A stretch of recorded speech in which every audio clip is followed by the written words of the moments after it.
In today's video, we're going to go over the VeraLux StarComposer script. And what this script does is basically brings back our stars within our starless image that we did from StarNet within Zero. And what this is going to do is give us a more accurate stretch on our stars. So what this is going to do is going to give us more accurate colors. It's going to give us more accurate data when we do the recomposition from bringing back in our stars. So let's take a look and see how this all works. Once Zero opens, you have two choices on how we can get the VeraLux script. You can either go to the icon over here on the right, it looks like a little hamburger sign, right? And go to Preferences. Or you can go to Scripts over here in the middle and go to Get Scripts. Either one is going to open up the same box. Once that opens, it's going to default to scripts, and you got a choice of searching, or you can just go straight to the VeraLux scripts. You can use your scroll wheel to retrieve that. And you can see VeraLux StarComposer is right there. I already have mine toggled as I want it, but I'm going to uncheck that. This is what yours should look like if you haven't downloaded it. And you're just going to tick that box and then hit Apply.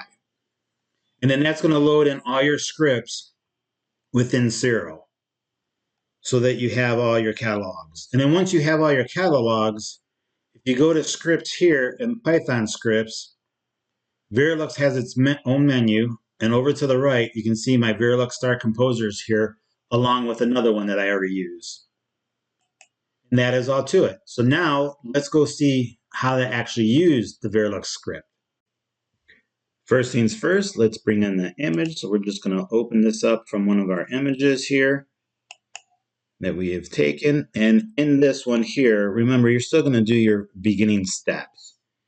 So we're going to go here to Auto Stretch and do our crop just like we would normally. And they would crop, and then we're going to crop here. This part here, I might go a little bit fast.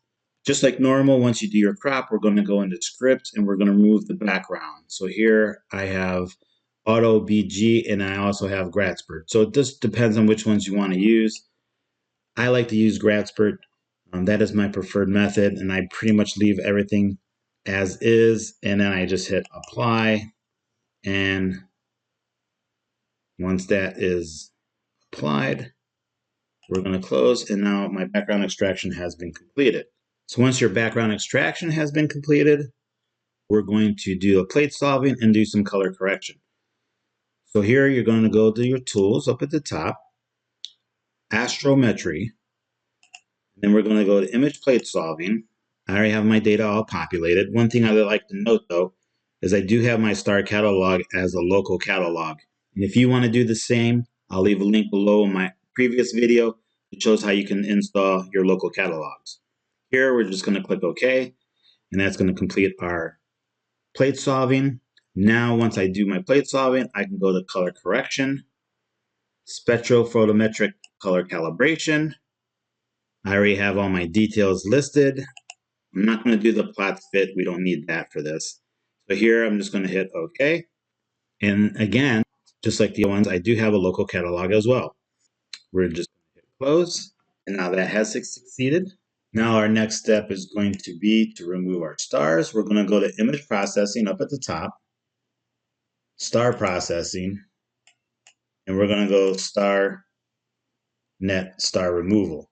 Make sure you have these two items checked here. And then this is just a pre-sketch for the image. And then we're just going to execute. Once that executes and we get back, we're going to have a starless image, and then we're going to get into the nuts and bolts here. All right, so now that we have our starless image, what we're going to do here that we would normally do is that we're going to do our VeraLux HyperMetric Stretch. We're going to do some stretching here. So we're going to move it from auto stretch to linear. Remember that you're going to do that. Now we're going to go up to the top of scripts, Python scripts, VeraLux, and we're going to go to our VeraLux HyperMetric Stretch. These I pretty much leave as is. Again, if you want to see this video on how to use this, I do have one of those. I will leave a link below. But here, let's just auto-calculate our stuff. Let's go into live preview. Live preview is going to give us an example of what that's going to do as far as the stretch and everything like that and what it looks like. And you can always toggle these as you wish. I'm happy with the way it looks. I'm just going to hit process.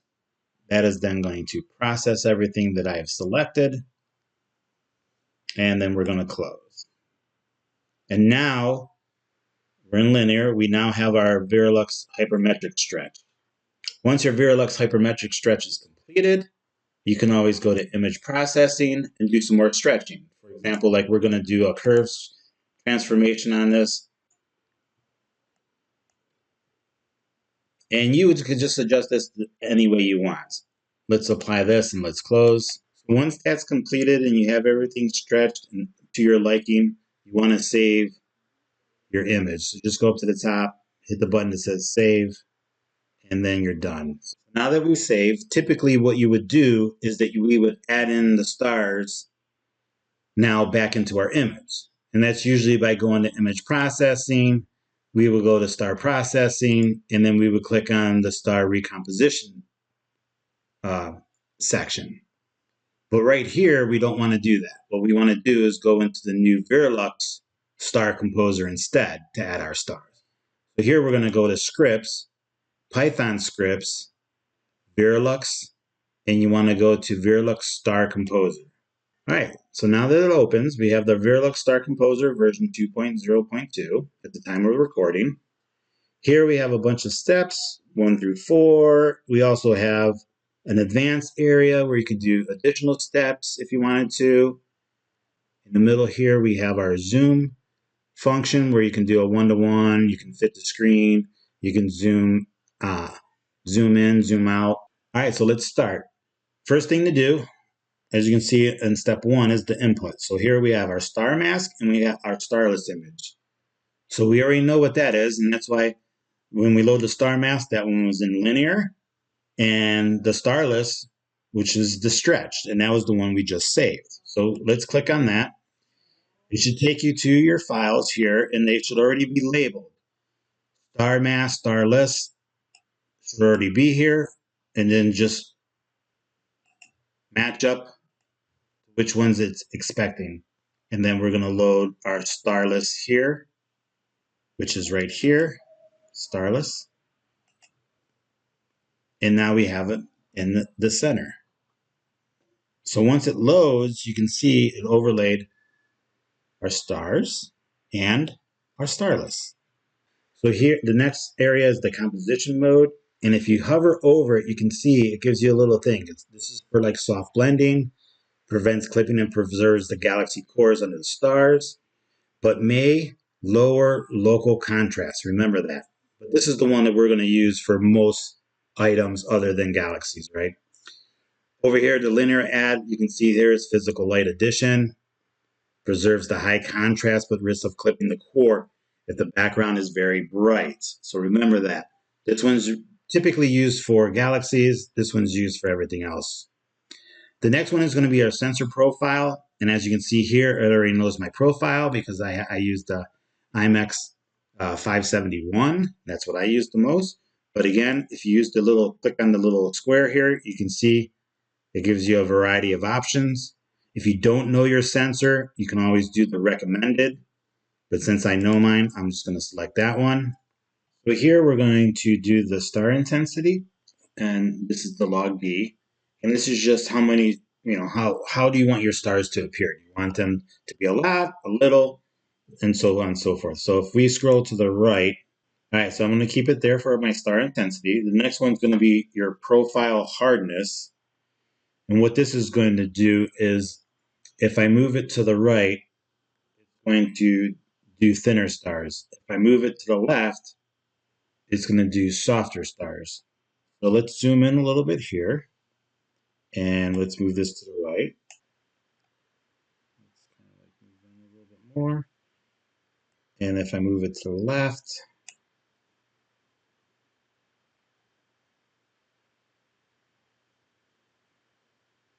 the next one's going to be number 4, the color grip here. And what this is going to be is if you want more like vector type colors, you increase the color grip.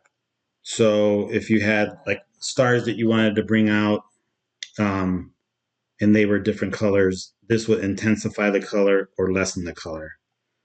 I like the way mine are, so I'm just going to leave that as is. And the last one's going to be if you want to hide some of the artifacts. Sometimes if you have artifacts on a star and stuff like that, what this can do here is that it can hide those. And the more you bring it over to the right, the more you give it to hide the artifacts. So if your background is like noisy and stuff like that, you want to try to move that over to lessen that out. And then the final one here is our star surgery. And again, this is if you want to do it. You don't have to do this. This is just more of advanced features. So if I was to check this box, it's going to give me some more options. Let's move this up. And remember this window here too, you want to probably bring it up because it does drop this down a little bit more. Your window may not see it all. But here you got the core rejection.